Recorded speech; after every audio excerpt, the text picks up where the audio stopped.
this Xfinity Series July Daytona race can never go without a little controversy, can it? Uh, so last night, the 2018 Firecracker 250, I don't know if that's what it's called, but that's what it's called to me. Firecracker 250 at Daytona happened. Uh, Pretty calm for most of the racing. The stage 2 was pretty exciting.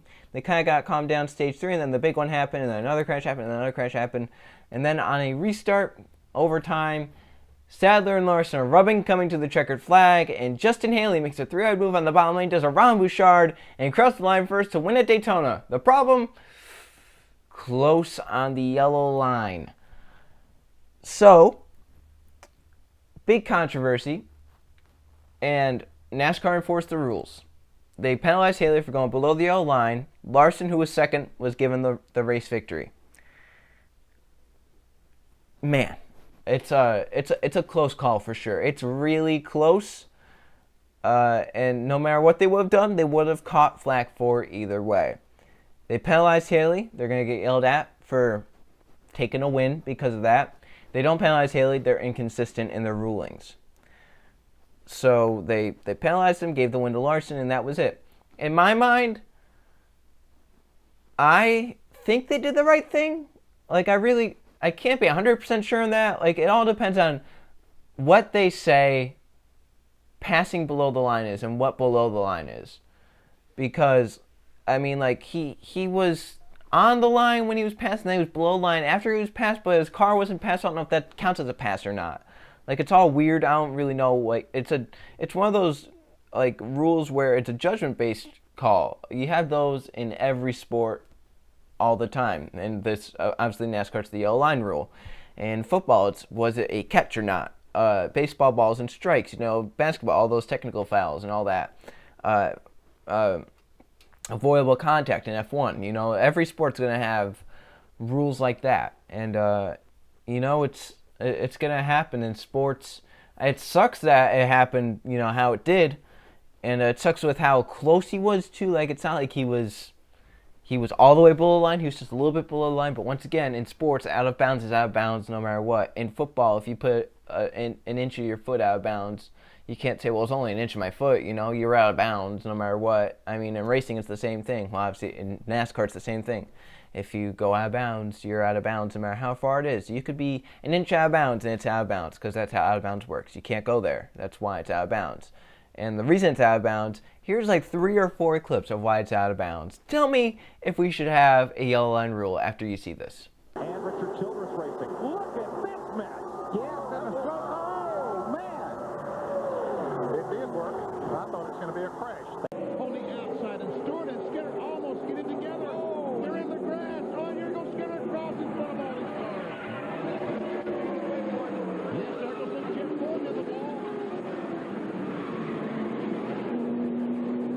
Chad Little, Rusty Wallace. Many different leaders. We saw a first-time winner. Whoa!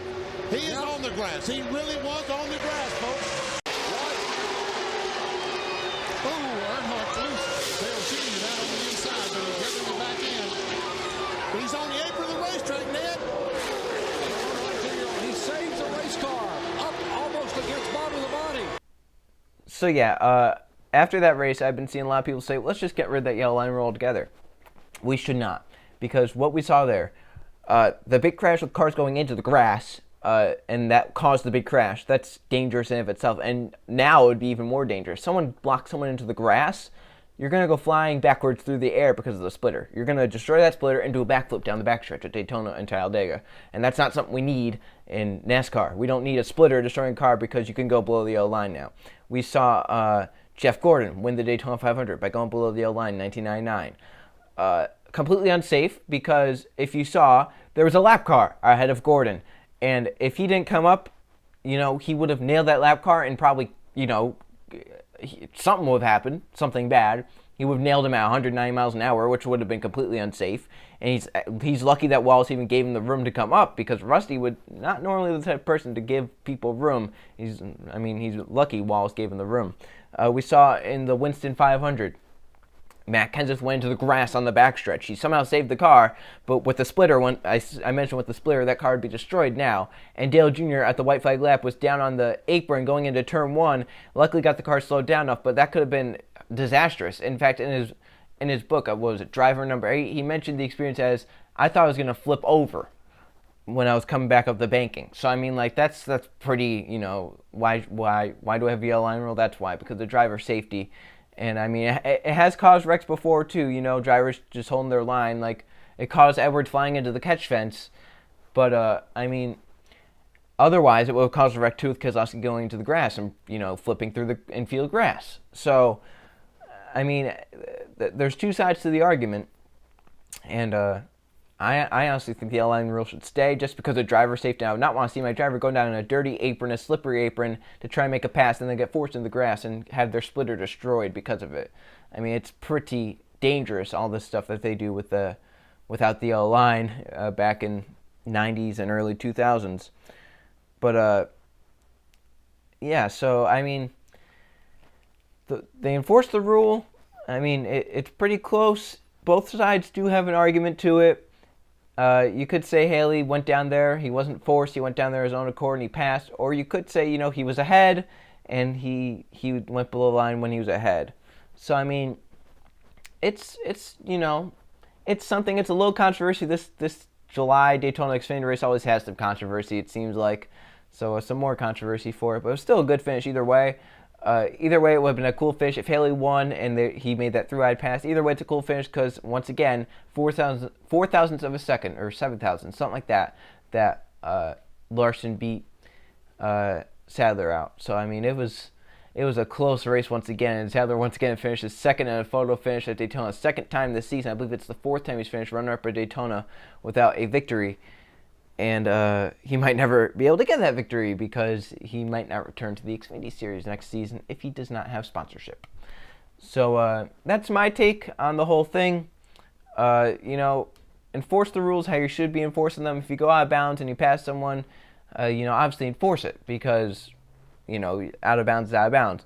Now, the whole thing about being forced below, that's a different story for a different time. If someone gets forced below and they get penalized, that would be a different story for a different time. If it happens tonight in the Cup race, I'll make a video about it and I'll say, hey, if you're forced down there, you shouldn't be penalized. Haley obviously was not forced, so he kind of went down there on his own accord. He probably just thought, he had more room than they did. He probably thought he was on the line and he was just a little bit over it, which really sucks. Feel bad for Haley, obviously, but I mean, rules are rules. You're going to play by the rules and whatnot. So that's my take on it. So if you have a take on it, if you have something, leave it down in the comments below. If you think Haley should have won, just tell me why. If you think he shouldn't have, tell me why. As I've said, I think both sides have a legitimate argument on why they think they're right. In my mind, I just think that maybe NASCAR has some weird explanation for why line, whatever, where the line is and where passing is and whatnot. So thanks for watching, and if the Daytona race in the Cup is crazy or something, then I'll cover that, I guess, in a video. So I'll see you guys then.